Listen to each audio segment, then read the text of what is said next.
Hello साथियों, एक बार फिर से स्वागत है आपके अपने यूट्यूब चैनल एग्जामोरी पर।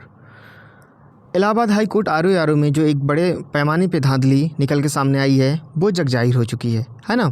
आप सबको पता है ना। तो इसके रिगार्डिंग जो है कि रिट इलाहाबाद हाई कोर्ट में पढ़ने वाली थी आज, खरे सर वाली रिट, है ना। तो वैसे तो छोटी मोटी जो रिटें हैं वो प्रोसेस में अभी हैं, लेकिन उनसे कोई बड़ा मुद्दा नहीं है जब तक कि ये रिट जो है कि एक बड़े वकील, एक जाने पहचाने वकील के थ्रू नहीं कह सकते हैं कि फ़ाइल की जाती। पिटीशन जब तक नहीं फ़ाइल की जाती तब तक जो है कि केस जो है कि मज़ेदार नहीं बनता है। मज़ेदार इन द सेंस कि केस जो है कि स्ट्रॉन्ग नहीं बनता है ना। तो अभी जो वैसे बाकी छोटी मोटी जो रिटें हैं वो प्रोसेस में है ना।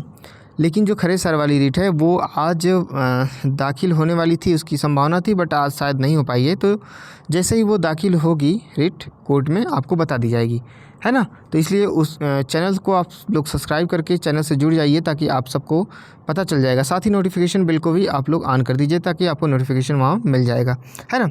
चलिए, बात अगली ये है कि देखिए, आप सबको पता है कि जो रिट होती है तो ऐसे नॉर्मली नहीं फ़ाइल हो जाती है ना। नहीं तो ऐसे तो लोग दिन भर में हज़ारों रिट फ़ाइल करके वहाँ दे देते। रिट जो फ़ाइल की जाती है उसमें जो है कि आपको उसकी समीक्षा की जाती है। हाँ, उसमें डॉक्यूमेंटेशन वगैरह सब होती हैं।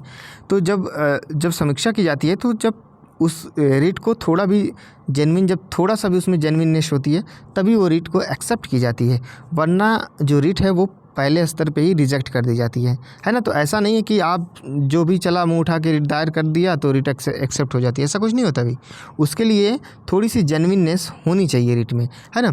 तो खरे साहब की बात ये है, खरे साहब ये कह रहे थे कि देखिए भाई, हम रिटेन की, अगर आप देखिए हम यहाँ पे बता देते हैं कि देखिए खरे साहब ये कह रहे थे, देखिए भाई, हम रिटेन की अगर बात कर तो रिटेन के बेसिस पे हम जो है कि ये रिट फाइल नहीं कर सकते। क्यों?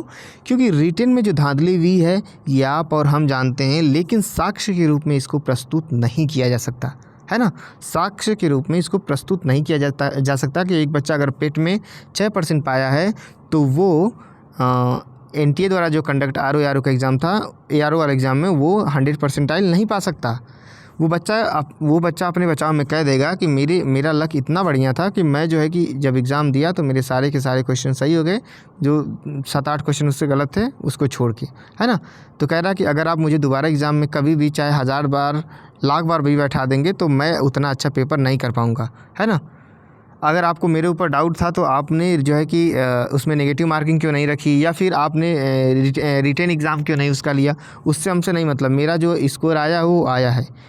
तो ये इसीलिए ये जो रिटेन वाला मैटर है इसको आप साक्ष्य के रूप में प्रस्तुत नहीं कर सकते, है ना। जो बच्चे लॉ के स्टूडेंट होंगे वो इस बात को जानते होंगे। देखिए, भावनाओं से जोड़कर देखिए, आप लोग कहेंगे कि देखिए हमको भी पता है, आपको भी पता है कि धांधली भी है, लेकिन इसमें भावनाओं का खेल नहीं है। आप भावनाओं से इसको बिल्कुल साक्ष्य मतलब कानून के हिसाब से अगर आप देखेंगे तो ये एक साक्ष्य नहीं हो सकता, है ना ही होता है। इस बेसिस पे अगर आप रिट फाइल करोगे तो जज साहब तुरंत रिजेक्ट कर देंगे, है ना।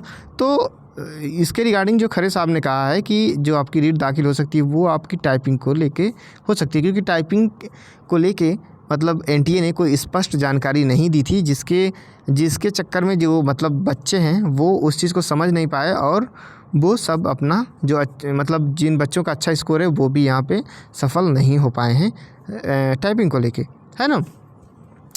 तो अगर हम मैंने जैसा कि पिछले वीडियो में बताया था कि टाइपिंग के अगर मुद्दे को लेकर हम रिट फाइल करते हैं तो उसके साथ साथ जब ये कह सकते हैं कि जब टाइपिंग वाला मुद्दा अगर मजबूत स्थिति में अगर हम जाते हैं इस चीज़ को लेके, तो हम रिटेन वाले का जिक्र एक बार वहाँ पे कर सकते थे, तो उस समय जज साहब उस बात को सुन सकते हैं। लेकिन शुरू में ही अगर आप रिटेन को लेके साक्ष्य प्रस्तुत करने की कोशिश करेंगे और रिट फाइल करने की कोशिश करेंगे तो यहाँ पर आपको नाकामी मिल सकती है। क्यों? क्योंकि ये कोई कह सकते हैं कि मजबूत पक्ष आपका नहीं हो सकता, है ना।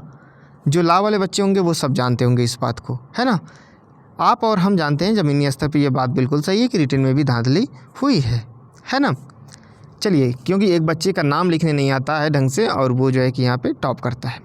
खैर चलिए, बहरहाल बाकी बातें ये हैं कि जब जैसे ही रिट आपको फाइल हो जाती है तो आप सबको यहाँ पे सूचित कर दिया जाएगा इस चैनल के माध्यम से, इसलिए चैनल से जुड़ जाएं और बाकी जो नेक्स्ट एग्ज़ाम्स हैं आपकी उसकी भी तैयारी में लग जाएं, क्योंकि इलाहाबाद हाई कोर्ट से तो थोड़ी कम ही उम्मीद रहती है कि वो अपने खिलाफ़ कुछ वो करे, लेकिन साथ में जो है कि री एग्ज़ाम का भी मुद्दा होना चाहिए, क्योंकि देखिए अगर एक बड़े पैमाने पर अगर अनियमितता होती है तो इससे काफ़ी स्टूडेंट्स का जो भविष्य है वो अधर में लटक सकता है ना। जो मेहनती बच्चे हैं उनका जो भविष्य है वो अधर में लटक सकता है। बहुत सारे बच्चे इसमें ओवर एज भी हो जाएंगे, उनकी ये लास्ट रही होगी, है ना। तो बहुत सारे मुद्दे, तो देखिए रीट जैसे पढ़ती है तो आपके लिए एक उम्मीद की किरण ज़रूर हो सकती है ना। अगर खरे साहब के अगर कह सकते हैं कि उनके मतलब माध्यम से अगर रीट पढ़ती है तो आप लोग के लिए एक बड़ी खुशखबरी हो सकती है। तो चलिए जैसे ही रीट पढ़ेगी आप सबको सूचित कर दिया जाएगा, तो चैनल से जुड़ जाइए, बिल्कुल आप सबको पता चीज़ें चल जाएंगी, है ना। चलिए मिलते हैं नेक्स्ट वीडियो में, तब तक के लिए नमस्कार, सत श्री अकाल। और हाँ, अगर वीडियो पसंद आई तो इसको लाइक ज़रूर कर दीजिए। देखिए आपके एक लाइक से हमें बहुत प्रोत्साहन मिलता है, हमें बहुत खुशी मिलती है ना। तो इसलिए वीडियो को लाइक कर दीजिएगा और कमेंट सेक्शन में अब आपकी कोई भी राय होगी तो आप उसे लिखना न भूलें। मिलते हैं नेक्स्ट वीडियो में, तब तक के लिए नमस्कार, सत श्री अकाल।